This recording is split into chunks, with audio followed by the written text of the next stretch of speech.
Ladies and gentlemen, welcome to Chanel Jasmine, the best novel Chanel for romantic stories. Hai guys, selamat datang di channel Jasmine, channel terbaik untuk menyimak novel-novel romantis. Mohon dukung channel ini dengan subscribe, like dan share video-video yang ada di channel ini. Terima kasih.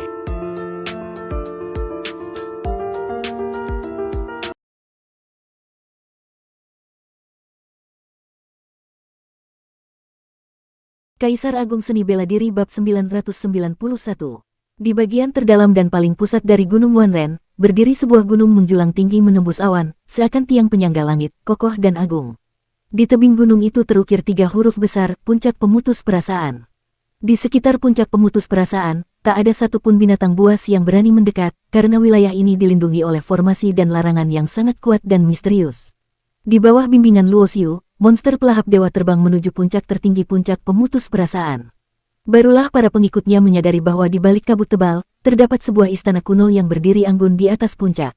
Nama istana itu adalah Istana Pelupa Perasaan. Puncak Pemutus Perasaan memiliki Istana Pelupa Perasaan, tempat pengasingan Tai Sang Zun yang menapaki jalan bela diri seorang diri.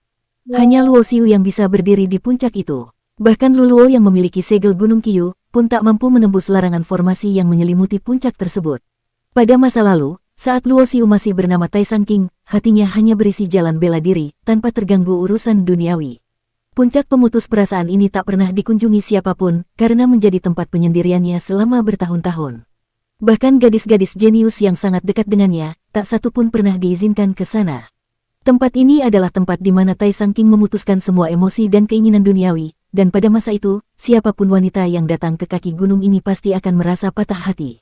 Kini, Luo Xiu sebagai dirinya di kehidupan sekarang hanya bisa melihat kembali kisah masa lalu itu dengan pandangan netral. Ia pun tak bisa sepenuhnya menilai apakah keputusan Tai Sang King dahulu benar atau salah.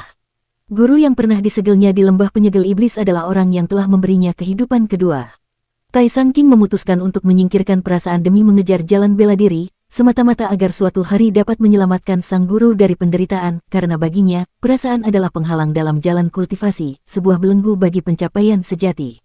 Namun di kehidupan ini, Luo Xiu menyadari bahwa meskipun Tai Sang King tak pernah berhasil menyelamatkan gurunya, sang guru pun akhirnya tetap menghilang, meninggalkan lembah penyegel iblis yang sepi dan sunyi. Sementara itu, pasukan dari klan Ji, klan Dewa Perang, dan Gunung Wanren, di bawah pengaturan Luluo, Ji Hanyu, dan Huang Chen, memilih posisi strategis di sekitar Puncak Pemutus Perasaan untuk mendirikan tempat tinggal bagi klan dan murid masing-masing. Luo Xiu berdiri di atas puncak, tangan disilangkan di belakang, menyapu pandangannya ke seluruh lembah pembasmi iblis.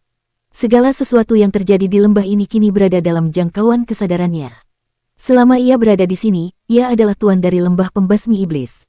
Kecuali jika seorang penguasa tertinggi datang secara pribadi, bahkan Kaisar Dewa tingkat 9 pun tidak akan bisa menggoyahkan posisinya di dalam lembah ini. Gunung Wanren adalah titik awal, dan lembah pembasmi iblis ini adalah tempat yang telah ia siapkan sejak masa lalu sebagai fondasi kehidupan di kehidupan sekarang.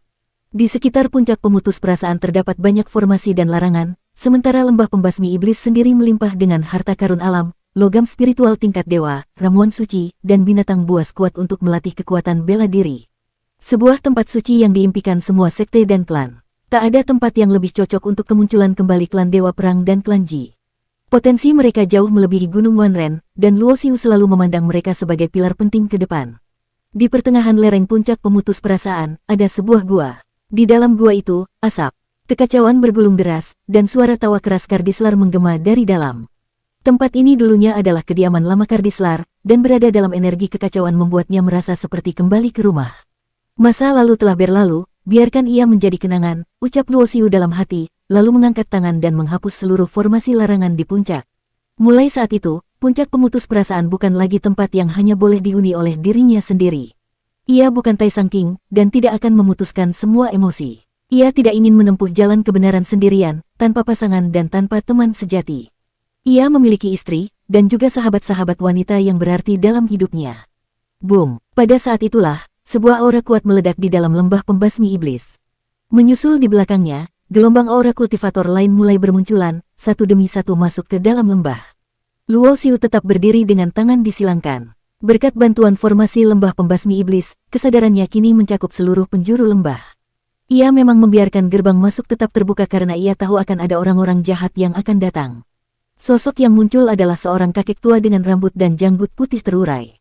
Seluruh tubuhnya memancarkan cahaya dewa. Di udara, muncul istana langit yang melayang-layang, dan sang kakek duduk megah di pusat istana, tampak agung dan menggentarkan. Di belakang kepalanya tampak melingkar sebuah cincin dewa. Cincin dewa adalah simbol dari dewa iblis tingkat 9, satu lingkaran menunjukkan tingkatan tahap awal, dua lingkaran menunjukkan tingkatan tahap menengah, tiga lingkaran menunjukkan tingkatan tahap akhir, empat lingkaran menunjukkan tingkatan puncak. Cincin ini adalah perwujudan pemahaman mendalam terhadap aturan dan hukum alam, serta intisari dari jalan bela diri, yang mampu digunakan untuk memunculkan kekuatan dan teknik luar biasa. Setelah mencapai 4 lingkaran dan melewati puncaknya, akan naik ke tingkat 5 lingkaran menunjukkan peringkat Raja Dewa, 6 lingkaran menunjukkan peringkat Kaisar Dewa, 7 lingkaran menunjukkan peringkat Dewa Agung, 8 lingkaran menunjukkan peringkat Kaisar Agung, dan 9 hingga 10 lingkaran menunjukkan peringkat tertinggi penguasa alam semesta. Jangan remehkan Dewa Iblis tingkat 9 dengan hanya satu lingkaran, ia tetap berdiri di puncak kekuatan. Bahkan Dewa Iblis 9 lingkaran yang lebih kuat pun belum tentu muncul dalam satu zaman.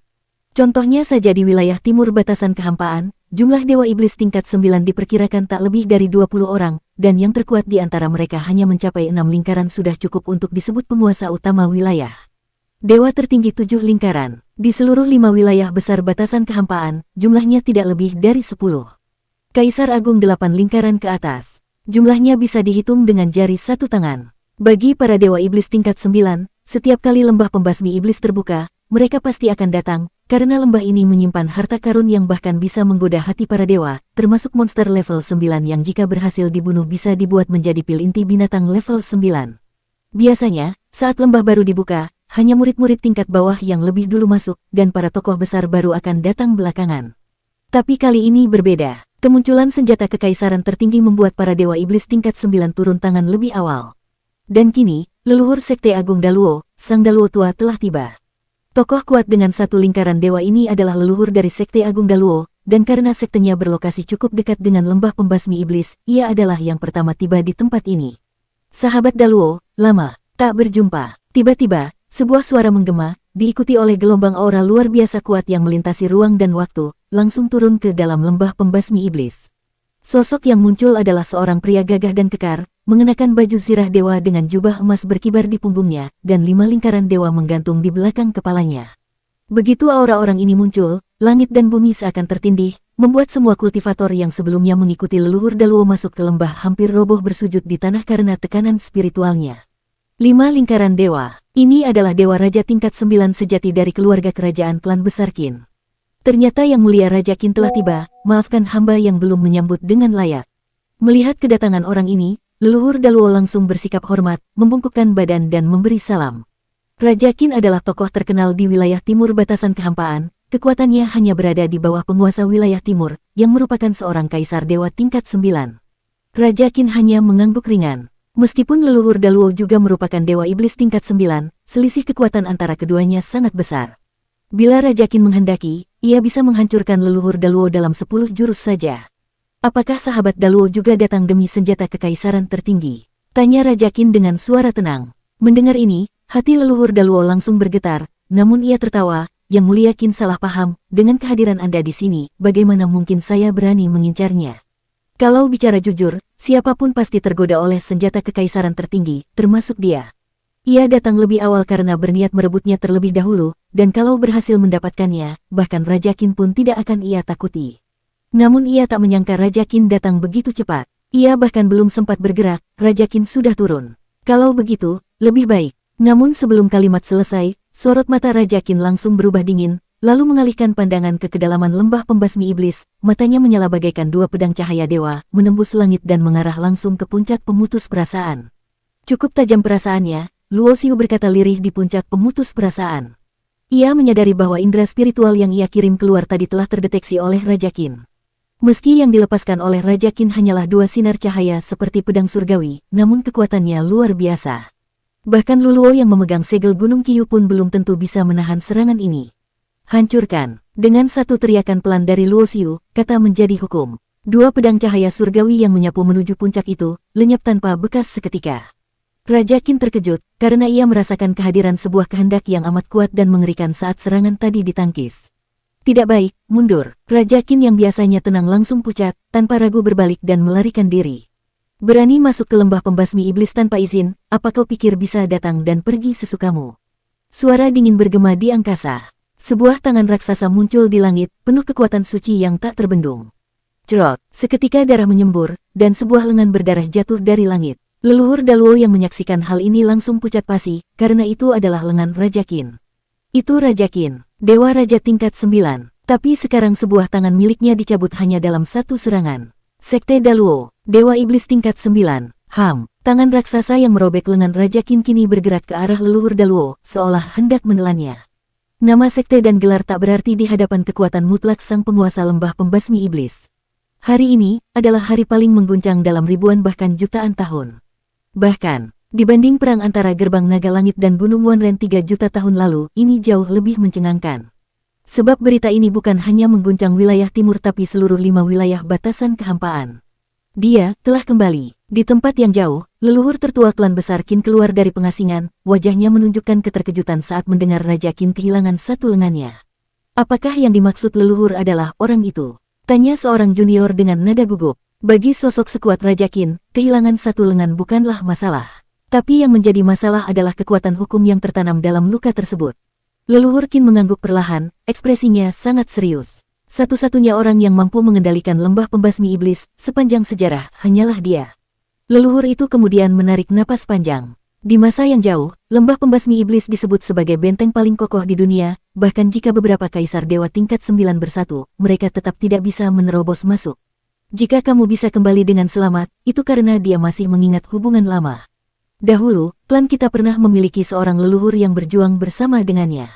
Orang itu adalah ayahku, dan dia adalah kakekmu. Leluhur Qin menghela napas penuh makna, di masa itu, aku hanyalah pemuda-muda yang baru memulai jalan kultivasi. Bersambung.